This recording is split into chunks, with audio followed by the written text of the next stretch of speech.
आठ अबकारी कर्मचारी बहिष्कृत 8 अबकारी कर्मचारी को बहिष्कार कर राज्य सरकार अपराधमूलक कार्य संपृक्ति रही कार्यानुष्ठान नहीं राज्य सरकार एवं मद माफिया सहित संपृक्ति अभियोग आधार में कार्यानुष्ठान ग्रहण कर 3 अबकारी एएसआई एवं 5 कनेस्टेबल बहिष्कृत होती एसहित अन्य 20 जन को निलंबन कर अबकारी कमिशनर नरसिंह भोल सूचना देते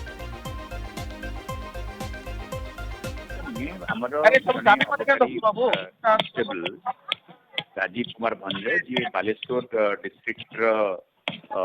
कार्यरत थे एडमिनिस्ट्रेटिव ग्राउंड रे अलग जिला ट्रांसफर कराइला सी अपराधिक कार्यकलाप रे सामिल थे बेआईन भाव मद चोरा चालान जो करा जाउथिला सेही टाइप रो नेटवर्क सहित सी निजे सामिल थे प्रोटेक्शन दौले विरुद्ध में सफिशिएंट प्रमाण मिलला परे आर्टिकल 311 संविधान 311 धारा अनुଯାयी जो मैंने अपराधिक कार्यकलाप सामिल अच्छा एक्साइज डिपार्टमेंट थी विभिन्न मद